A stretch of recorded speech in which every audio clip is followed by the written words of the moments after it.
Olá pessoal, dando continuidade então ao nosso conteúdo da nossa apostila. Temos agora as revoluções burguesas, no caso em inglês. Então, o que vai ser esse período? Quando a gente fala em revoluções burguesas, é quando a burguesia vai assumir o controle do poder político. Já tinha um forte controle financeiro, o poder financeiro agora vai ascender mais ainda socialmente, porque o rei, com essa política absolutista, ele podia criar impostos, podia mudar leis, e com isso a burguesia estava tendo, em alguns casos, prejuízo, né? Ou pelo menos seus lucros estavam diminuindo. Então a burguesia ela vai se indispor com o rei, burguesia de vários países, e vai criar um outro sistema político, vai mudar esse sistema político. Então nós temos isso, a revoluções burguesas. Então vai ser uma luta de classes, como Marx chama, da burguesia com a nobreza, e o rei é o representante da nobreza, né? O rei é um nobre. Então, se no colonialismo, aquela primeira parte das revoluções, revolução não, da expansão marítima comercial, havia uma aliança entre o rei e a burguesia, aqui a burguesia já vai querer sair do rei, né? Sair da esfera do rei. Nós tínhamos burgueses que não se importavam com o rei, porque estava ganhando bastante dinheiro, mas temos outra burguesia que não estava ganhando tanto dinheiro assim.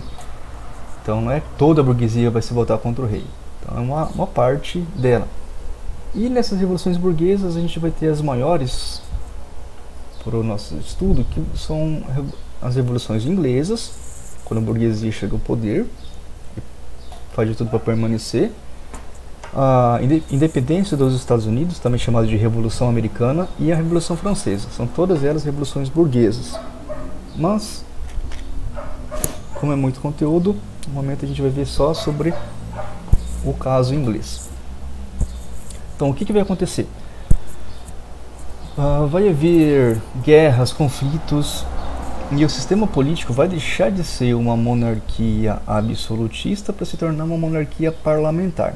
No caso da Inglaterra, nos Estados Unidos é implantada uma república com presidente, né? E na França também vai ser tentado colocar uma república, depois volta para ser monarquia, depois volta a república, né? A França vai ser um caldeirão político. Então nós vamos ter uma monarquia parlamentar, ou seja, o rei deixa de mandar e vai passar a obedecer o parlamento. Quem vai controlar o parlamento é a burguesia, tá? Então isso aqui faz parte da imposição do modelo capitalista, que estava nascendo, né? Estava suplantando o feudalismo, e agora ele vai consolidar a sua visão de mundo. E é interessante a gente perceber, quando a gente fala assim de visão de mundo, mentalidade, é que o nobre,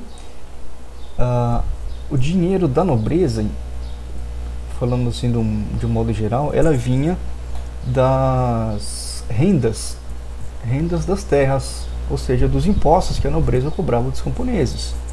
Então, aluguel das terras, aluguel das ferramentas do moinho, não era pago para o senhor feudal, para o nobre que era o dono de determinado feudo.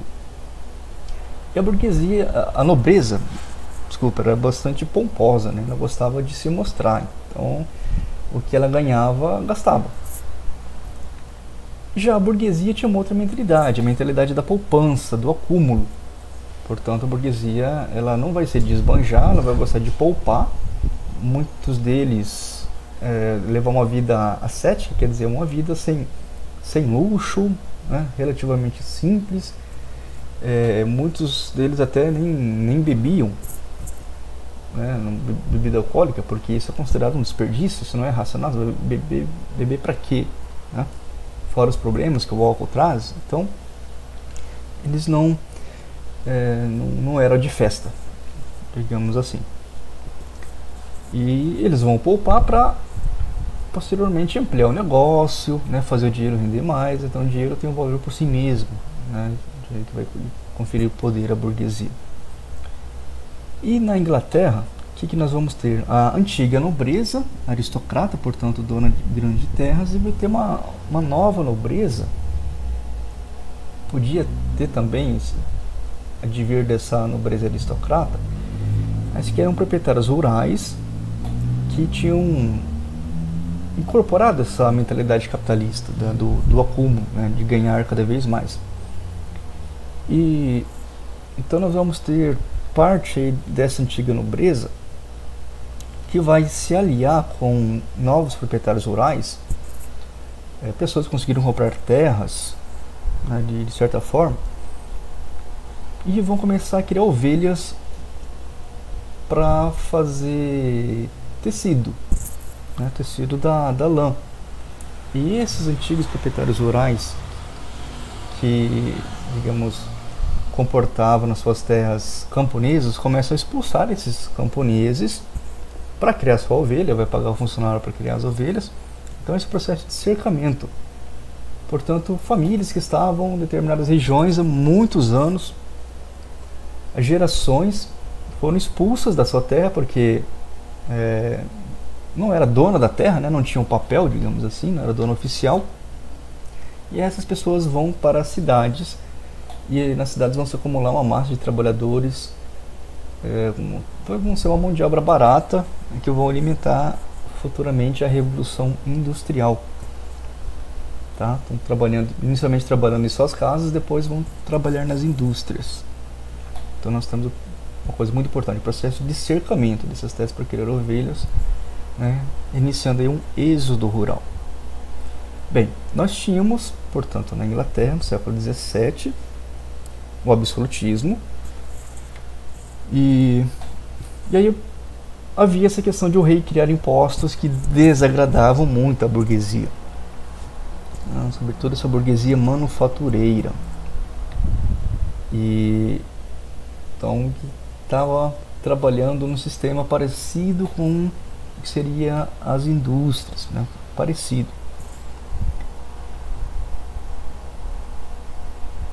Bem, como o rei criava impostos sem consultar o parlamento, porque se consultasse o parlamento ia falar não, né? Tipo, eu quero pagar mais impostos. Não, tem que ter um bom motivo para isso. Não é só porque o rei quer. Mas o rei achava que por se considerar achava que ele era rei por direito divino, né? Deus queria que ele estivesse lá e tal. Ele não consultava o parlamento para algumas coisas. O parlamento começa a se revoltar. Ocorre uma situação em que o rei Carlos I tem um atrito na Escócia e requisita aumento de impostos para fazer as suas guerras, né, guerra contra os escoceses, e o parlamento briga com o rei, rompe com o rei e vai apoiar os escoceses. Então o parlamento vira as costas para o rei, apoia os escoceses, e aí é uma guerra civil, onde de um lado nós temos alguns amigos do rei e grandes burgueses, tá? De um lado, sobretudo a nobreza, né? A alta nobreza, e de outro a pequena nobreza e pequenos proprietários de terra, né? Contra o rei, que eram sobretudo a religião puritana. Então esses puritanos, que eram protestantes, né? Como eram chamados protestantes, uma parte significativo dos protestantes da Inglaterra, tá? Puritano de purismo, né? Então eles queriam ter uma vida mais regrada conforme a Bíblia. Tá, dessa guerra, o que acontece? O rei vai perder e vai ser julgado, e ele vai ser colocado então como um criminoso responsável pela guerra, e vão matar o rei. Então o rei vai ser morto e vai ser colocado um líder desse exército vitorioso, que vai ser o Cromwell. Então essa primeira revolução que nós temos contra o rei é chamada de Revolução Puritana, né? Que o rei vai perder, vai ser decapitado. Tem um termo para isso, é regicídio, né? O rei foi morto, o rei foi assassinado, né? Porque ele foi julgado e considerado culpado. E algo que se destaca nessa revolução é que os generais foram escolhidos a partir da meritocracia. Como assim? Aquela pessoa que começava a liderar seu regimento, né, que se destacava na guerra, elas galgavam postos superiores do exército. Então, antes postos como de general que era ocupado por um nobre, agora um burguês poderia ocupar, né, um pequeno burguês. Lembrando que o burguês significa aquele que mora no burgo, né? Burguês vem de burgo. Burgo também era como era conhecida as cidades na Idade Média. Então esse sistema de valorizar o mérito notou-se, foi vitorioso, já que colocava para liderar a pessoa que era boa naquilo que fazia. Com a Revolução Puritana começa-se a República de Cromwell, por causa do nome desse líder, né, do exército do parlamento, Oliver Cromwell. E logo em seguida ele vai ter alguns problemas, porque quando houve essa Revolução Puritana havia movimentos populares que queriam uma distribuição mais justa da terra, né, que estavam do lado do parlamento e que queria mais mudança. Mas o que o Cromwell faz? Ele vai massacrar esses movimentos e vai formar um governo com políticas muito repressivas, muito autoritárias, mas que favorecia a burguesia, né, aqueles que já estavam no poder, para ganhar mais dinheiro. E uma das suas mudanças, da sua política, foram os atos de navegação. Muito importante, porque a partir daí deu praticamente quase que o monopólio do comércio nos portos ingleses para os ingleses. Antes desse ato de navegações, qualquer país poderia aportar na Inglaterra, né? Agora não. Como é que vai ser?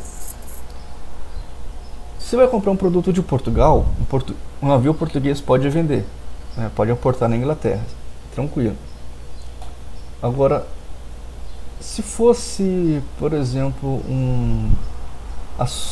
açúcar que os portugueses vendiam, muito do açúcar chegava na Europa, levado pelos portugueses, e os holandeses compravam esse açúcar e eles distribuíam para o resto da Europa. Isso já não vai mais poder acontecer, tá? Então, foi uma política que favoreceu a burguesia da Inglaterra, porque colocava nos portos ingleses só podia ser transportados por navios ingleses ou do país de origem. E com isso os holandeses, que eram líderes do comércio, foram muito prejudicados. Houve uma guerra e quem vai ganhar essa guerra vai ser a Inglaterra. Então Cromwell foi vitorioso também nessa situação.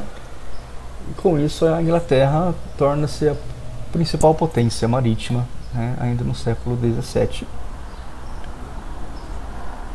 Veja que a ideia de instaurar uma república se tornou tão autoritária que parecia que a monarquia estava voltando novamente. Já que o Cromwell vai morrer, quem assume o poder vai ser seu filho. O Cromwell era um ditador, só que seu filho não tinha mão de ferro como seu pai. E aí o próprio parlamento vai dispensar o Ricardo, filho do Oliver, e vai ter a restauração da monarquia. Então chamou Carlos II, não sei se era o filho do Carlos I que foi assassinado, ou primo, alguma coisa assim, para restaurar a monarquia.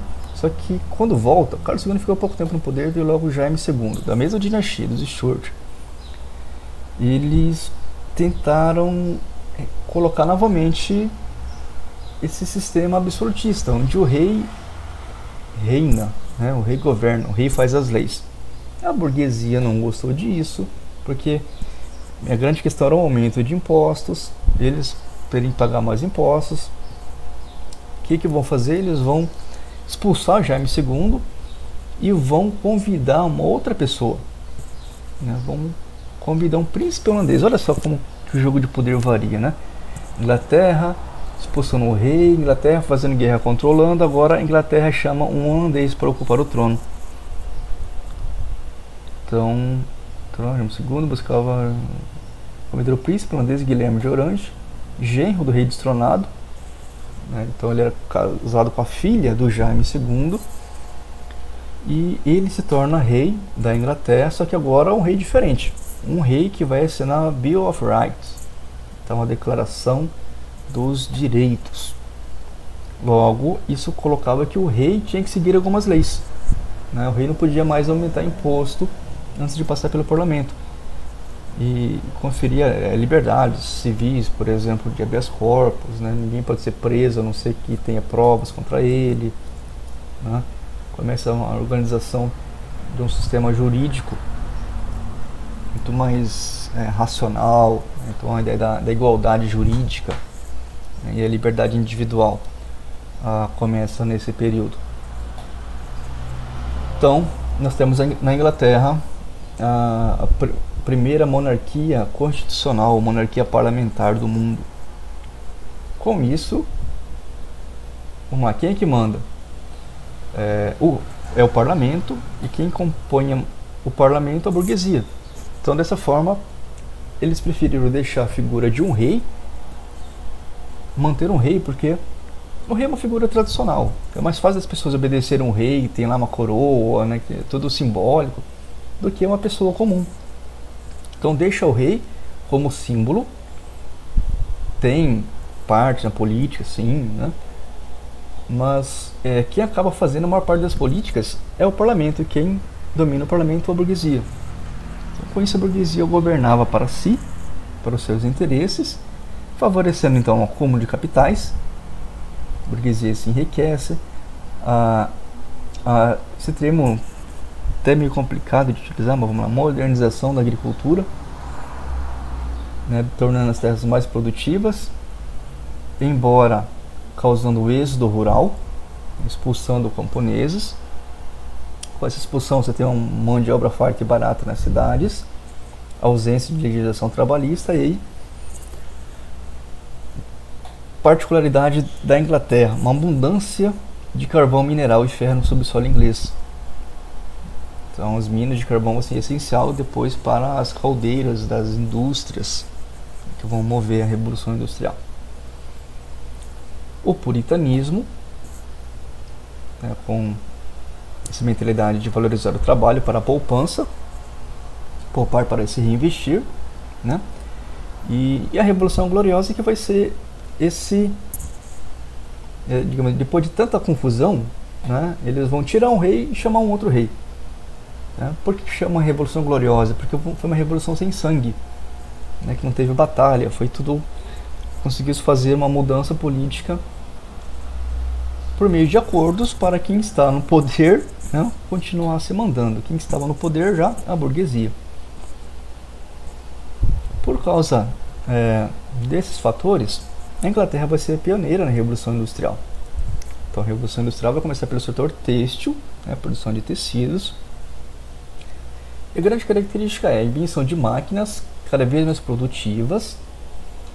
E antes da Revolução Industrial, os produtos manufaturados, feito à mão, eles eram feitos nas casas ou nas oficinas das casas, né, dos trabalhadores. Então, tinha um comerciante, ele encomendava tanto, ou muitas vezes dava lá a matéria-prima, o trabalhador fazia o tecido na sua casa. Conforme foram inventando máquinas, foi inventada a máquina que era movida a água, né, um tear, daí já não podia ser na casa dos trabalhadores, tinha que ser num local específico. Daí começa esse processo de concentração de mão de obra na indústria, né, num local específico. Aí o trabalhador já perde esse meio de produção, né, ele não é dono mais das suas ferramentas, ele vai apenas vender a sua mão de obra para o industrial. E cada vez vão ser inventado, né, novas máquinas a mais, né, aumenta-se a produção de fio, aumenta-se a produção do tecido com tear. Depois vinha a máquina a vapor, fazendo então a roda girar, né, movendo essas máquinas. Posteriormente o vapor vai ser utilizado com a locomotiva, então os primeiros trens que vão surgir, e, né, uma série de invenções que nós temos nesse período, né? Lembrar que também nós temos um período pós o Renascimento de novas pesquisas que são feitas, né, novas teorias, invenções da imprensa. Então você tem uma parte política, econômica e outra científica, né, que se conjugam nesse período. Com a Revolução Industrial, a gente vai ter,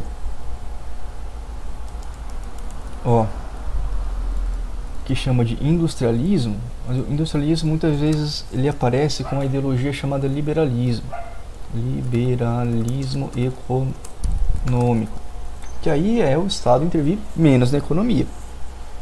Então não vai ter aquela empresa que vai pegar um monopólio porque é amigo do rei. Isso vai ter um ritmo cada vez menor.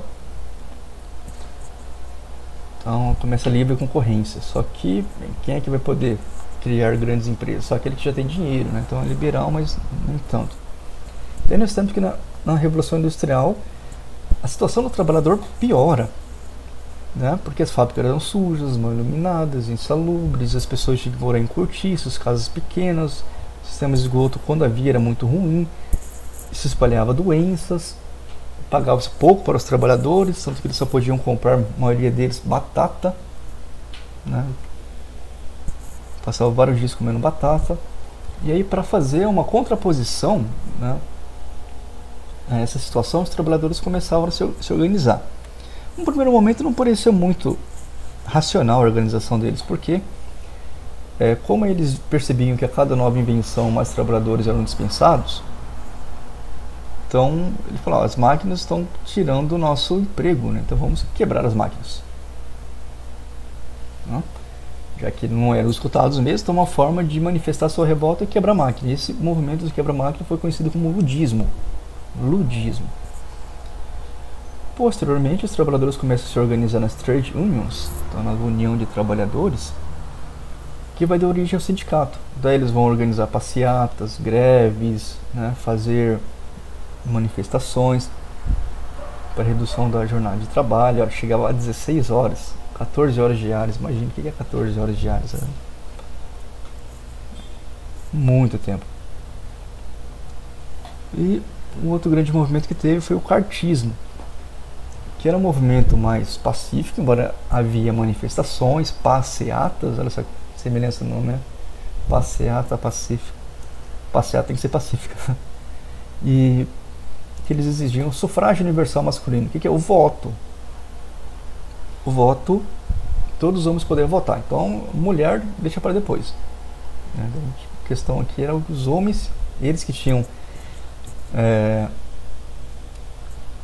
interesses mais voltados à política, né? Então, lembra aquela situação machista da época que a mulher não tinha menos direitos ainda.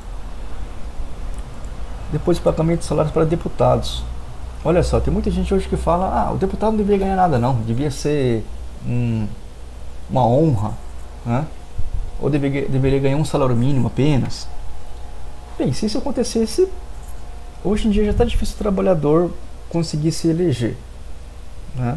Imagine se ele não se elege e não tem como se sustentar. Então ele também não vai poder ser político. Então a ideia dos políticos ganharem, os representantes do povo receberem um salário, partiu dos próprios trabalhadores. Quando eram burgueses não precisavam. Burguês era político, já ganhava dinheiro com suas indústrias, então legislava em causa própria. Então aos poucos eles foram conseguindo reivindicações, né? Por meio de bastante luta, greve, manifestação. E aí houve redução na carga horária diária para 10 horas em 1847. No século XX para 8 horas diárias, como está ainda hoje. Então, esse aqui é o resumão da apostila, vocês precisam ler também. E assistam os vídeos selecionados que ajudam a